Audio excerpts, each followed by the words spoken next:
Войводо, сега в тази част, като говориме за песни, нали ти си започнал с рокаджийски песни в уния времена, но някак си запомнен с народната музика. И като че ли от всички области на България има невероятни песни, но някак си от този вашия край там някак си остава, има друга душа там. Ами това е влиянието на Охридската школа, която намира много добро разбиране при цар Борис 9 век и 10.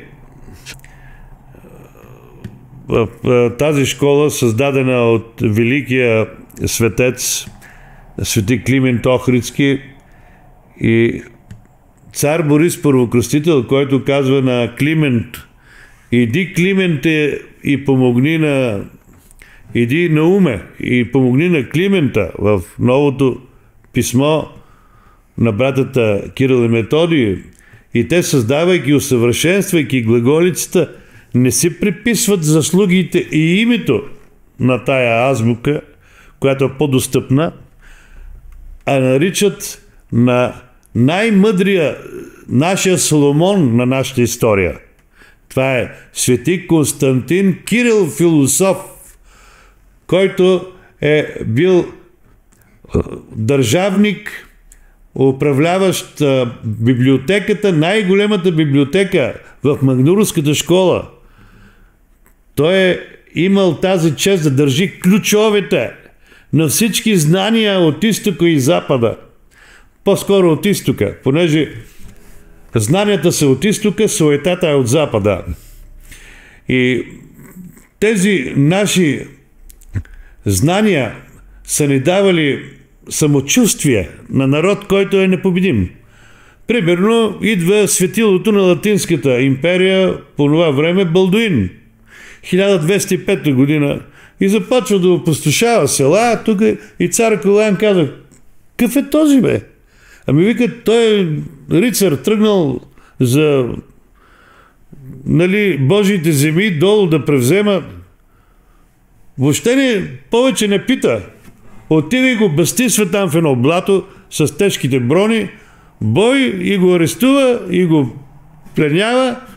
И Балдуин, понеже има една рицарска чест, той казва: по-добре роб да умра тук, отколкото предложението за бягството на самата царица, която е издайница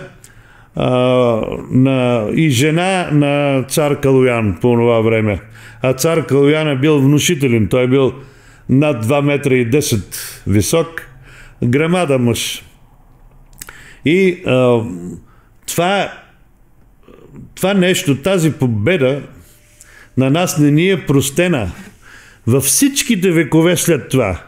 Не напразно 200 години по-късно, след 1205, няма и 200 години.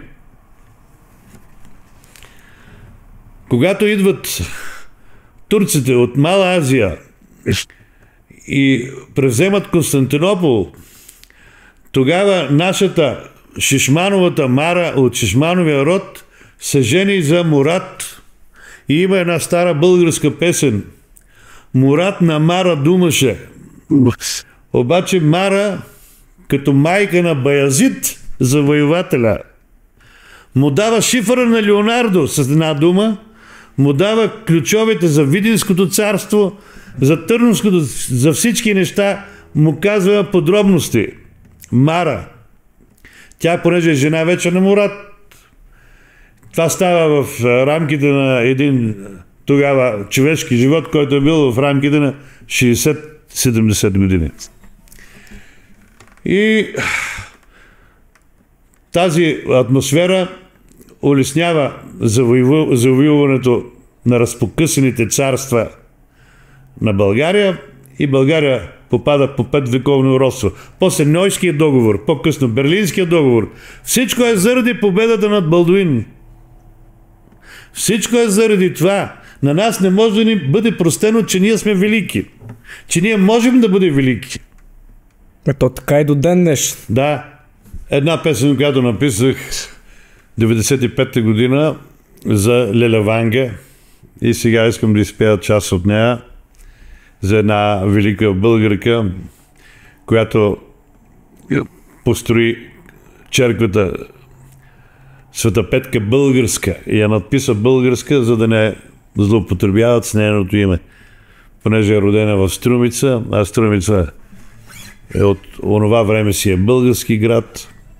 После се поставят границите при тези Ньойски договори, при тия Берлински договори и един народ е разделен на сила, но тя беше велик обединител и затова заслужава песен. И сега съм подготвил хронологично историята на България и личности от времето на Ной до ден днешен. Цял живот от себе си раздаде, живя с болката човешка ти, дойде като вълшебна приказка във вихъра на смутно време. Лелеванка, ти светица толкова земна, ти към всички майка беше. Твоето име бе надежда,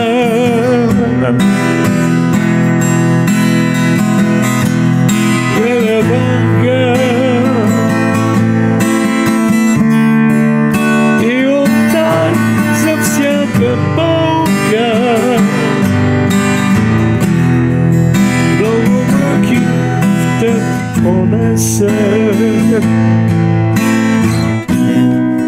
много мъки и обиди. Послушайте, патриоти, да ви кажа словото на Георгиев ден бе затворен. Темни църни зандани,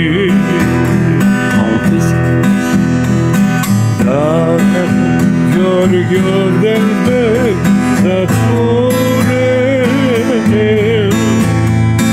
Темни църни зандани. А ти как се заплени по народната песен? Какво запали в тебе този интерес? Народната песен е от дълбините на страданието, на радостта, на мъката, която душата иска да изкаже. Оттам се ражда достоверната песен. И както свети Йоан, първо кръстител, казва, нали, истината ще ви направи свободни. Истината, само истината. И всеки човек се стреми към своята свобода. Но дали днес сме по-свободни, отколкото миналия век? В това е разковничето. Дали когато се раждаха тези стилове на музиката от Битълс, от нашите рок групи, от световните рок групи, срещу войната във Виетнам по това време, това е края на 60-те години, по същото време и гръцката хунта, там Микис Теодоракис взе нещата в свои ръце. Музиката беше изразител на тази свобода. И свободата наистина прави човека свободен. Не ти ли пее душата, ти не си свободен. Ти си някакъв изпълнител на нещо, което ти осигурява само хляба на масата и живееш ден за ден. Но да речеш, че си свободен, това означава не да отидеш до Дубай, да се качиш на 30-ти етаж и там да пиеш кафе и така нататък. Свободният човек може да живее навсякъде. Може да живее в една сламена колиба и да бъде пак щастлив в Пирин планина, в Родопите, в Странджа. Може да бъде на река Велека, да лови риба, да бъде още по-щастлив. Зависи от това дали душата му изпитва тази свобода. И свободата е голямо изпитание за всеки, защото свободата изисква едно правило. Да задгърбиш егоизма. А можеш ли? Това е разковничето. Когато задгърбиш своя личен егоизъм, тогава получаваш глътка свобода. И продължаваш напред. Когато пък отдадеш своите знания, своите можения и към обществото, към ближния, искаш ближния да бъде добре, тогава вече насладата за душата се приближава към тази божествена свобода и божествена вяра, която дава наслада на самата душа. И душата придобива истинския си смисъл. Иначе тя е изгубена в превода. В превода на различни догми, на различни закони, закончета, подзакончета, в които жив няма да излезеш. Значи, нещата, за съжаление, през всичките тези векове не се правиха в името на човека, а в неговото утежняване да бъде свободен. И във всяко време свободата има своята цена. И всеки трябва да е готов да я плати. Как да я плати? Ами като обединиме духовните си сили и кажем, ние не искаме повече оръжия, не искаме повече войни на тази земя. Нека се нарадваме на това, което е създал Бог, Великият Творец, да се радваме на тези благини, да усетим душите си, да пеят тия души, да пеят. И затова българинът тук и в тази книга изповедта на един македонски четник за борбите в Македония, писателя казва така: много интересно, че в най-трудния момент българин оставаше жътвата, оставаше гроздобера и в един момент се хванат за ръцете и почват да играят хора и да пеят песни. След малко, вика, когато прекъсат хората, те продължават своята работа и можеш да видиш вече ония българин сериозен, намръщен, както казват, балкански субект. Но преди това, когато го видиш, че играе, че това е вече другото лице. Това е лицето на свободния човек. А другото е тегобата от робството. От това, че не може да продължи хорото до безкрай, песента до безкрай. Че има една бариера, която ние човеците сами сме наложили, и то по съгласието на богати държави, на които сме дали духовност.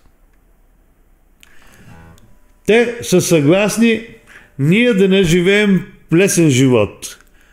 И единственият начин е без оръжие, с Христовата любов, веднъж приели в нас, ние да продължиме духовните учения на Дънов, на Богомилите, на най-големите духовни пастири, на патриарх Евтимий, който плаче с народа и казва, че да, мой, аз съм с вас до края. И така ще бъде. За Христо Ботев, този велик мъченик и поет на света, дал толкова много. Неговите огнени думи и стихове жигосват до ден днешен, жигосват душата на всеки българин. И докато по това време последователите на Ботев и неговите четници са загивали на връх Вола, днес потомците играят хорова в Гьола. Значи има разлика. Как да направим нещо по-велико и да излезем от гьола. Това ли ти е мечтата, войводо? Това е разковничето на днешното време. И младите трябва да намерят новите стъпки. Значи, това, което е като обичай, като бит култура, да, то е създавано от нашите деди. Но ние трябва да надграждаме нови неща, които, както дълновидният Борис го е направил в 9 век първокръстител, да не бъдат бутнати от времето, да не бъдат преходни, да бъдат вечни, вечният стожер на българската азбука в целия свят. И Леля Ванга, преди да почине, не напразно каза: за българите ли? За българите ще се говори, тепърва ки се говори, тепърва. Отдек са поминали, градове от камък са оставали. Градове от камък. И по-добре е да живееме заедно в разбирателство, отколкото да търсим в най-дребния проблем съществена разлика. Каква съществена разлика? Та ние говорим на един език. Ние пееме едни и същи песни. Ние сме брати и сестри. Какво ни остава? Освен да се прегърнем с песните и да виновно да склониме глава пред нашите деди, да ни простят за тази раздяла, която битува тук в последните 60-70 години. То срамота, бе! Срамота! Между един народ има граница. До кога? Това е безумие за мене. И аз ще бъда наистина щастлив да се обединиме, да дадем на света още нашите духовни заложби, които са в нас, в нашото ДНК. Не на празно. Пред други народи за духовност, аз съм бил и в богати държави, нали, така да се каже, развити западни държави, където духовността е не на такова ниво, което ние имаме. Примерно, ако хора, които са, бих казал, в средно интелектуално ниво, са изчели един файтон книги, аз съм изчел един вагон. Значи, питайте западняците дали са изчели толкова. Не. И тази жажда за знания калява българина в неговите духовни битки. Той българина трябва да бъде смирен, трябва да бъде кротък, но духовно корав. Да не се пречупва. Духовно корав и да брани всичко, което е написано. Нека опонентите, които казват: бе, той войводата какво говори? Нека намерят от 1905 година книга, в която се говори обратното. Нека идат в старите турски тефтери в Цареград, които съществуват, и да прочетат кои са живяли в Егейска Македония, в Вардарска Македония, в Леринско, Енидже Вардарско, в Преспа. Навсякъде има тефтери с населението. Ние не го правиме тепърва нещо да разделяме, ние го правиме просто пред Бога, да бъдем честни, да бъдем истински, тъй на Бог да му стане драго и да не даде благословия. Ние в момента нямаме благословия, защото такава лъжа се изсипа, такава манипулация се извърши сред това население, което вече не знае кой е дядо му, кой е баща му, говори врели кипели, които нямат нищо общо с реалната история на Балканите. И крайно време да се напише реална история на Балканите. От това време, от древно време до ден днешен, за да може всичко да си дойде на мястото. По този начин ще победи Христовата любов, без да гръмне нито една пушка, без да има омраза, без да има гарес, характерен за Балканите от край време. Аз това така го виждам пътя. Пътя пред нас е Христова любов, слово, беседи, песни, беседи, хора, пак песни, пак беседи, срещи с хора, които са объркани. И изваждаме книги стари, понеже има объркване, и казваме, така, тук така пише. Ти ми покажи твоята книга, в която пише обратното. И от коя година е? Ако ми извадиш книга от 1957 година, значи, това не е достоверна история. Това вече са псевдоисторици, написали своите трудове, за да получат някакъв хонорар. А България си има достоверна история и слава на Бога, тя е писана от духовници, от просветени хора, от независими исторически личности, както от Балканите, така от Византия, така и от Запада, така и от Изтока, от всякъде. И нека това да продължи, ние написвайки вече новата стратегия, новия път, в новото време, да бъде с песен. Ето една песен от Никола Йонков Вапцаров, който също искат да го преименуват в македонски жител, дори доколкото чух, му е направена восъчна фигура в наша съседна там столица. Да видим сега Никола Йонков на какъв език е писал. Вятър мята листи пожълтели, до 3 лета не сме били вкъщи. Булките се мислят обновели, пирин гледат, пръстите си кършат. Не додея ли ни път в тъмно, скръп порожби ли не ни додея,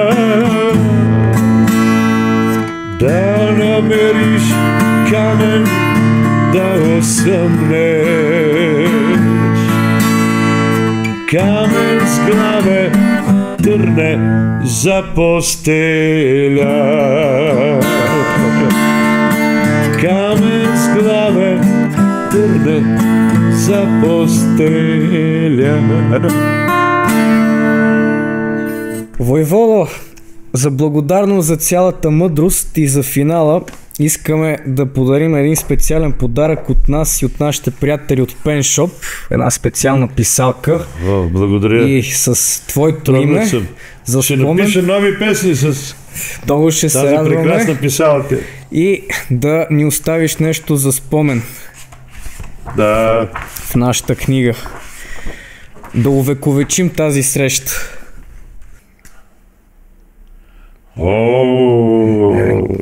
Да.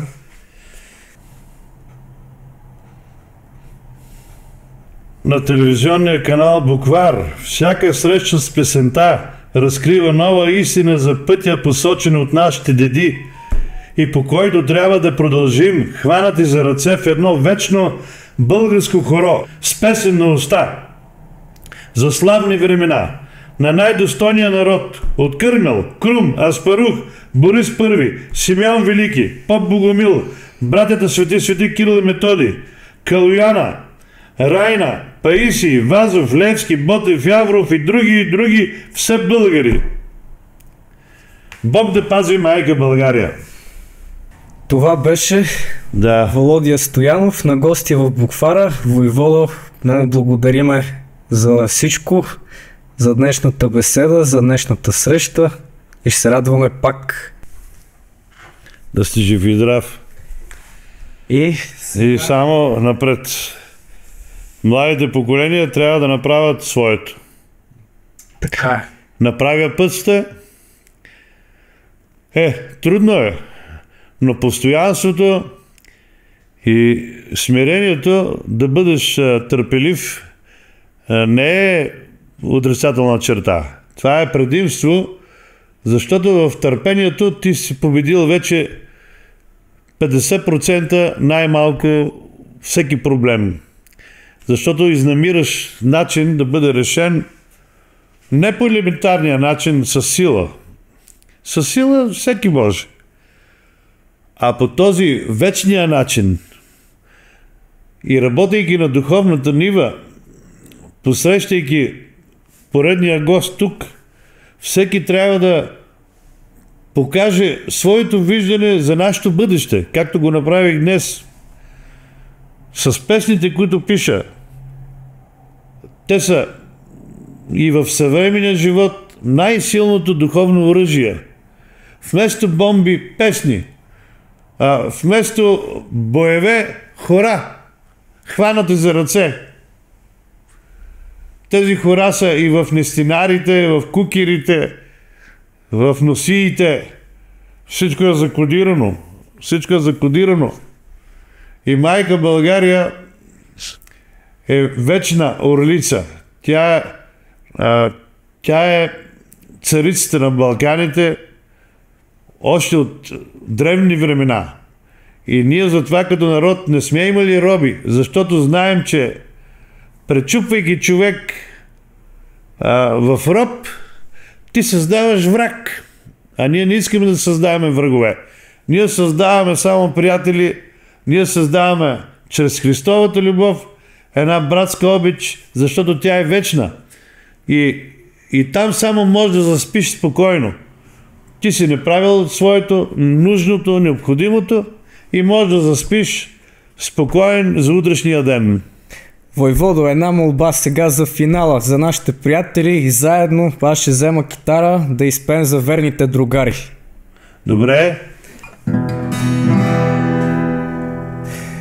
Ако умрам и загинам, не мой да ме жалите. Напийте се с руино вино, скършете ги чашите. Разлите ги чашите.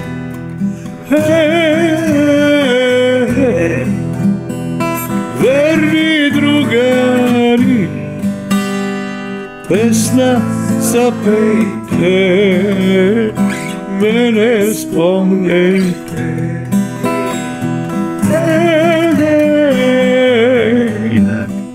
Верни другари, песна запейте, мене спомнете. Ако умра или загинам, опле мой да викате, вие на гроб да ми дойте, орода заиграте, орода заиграте.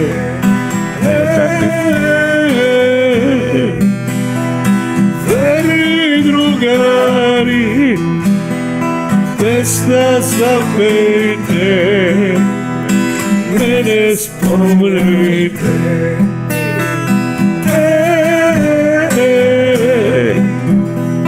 Верни другари, песна запейте, мене спомнете. Ако умрам или загинам, ще останат спомени, що съм лудомал на младите години, на младите години. Верни другари, песна запейте, мене спомнете.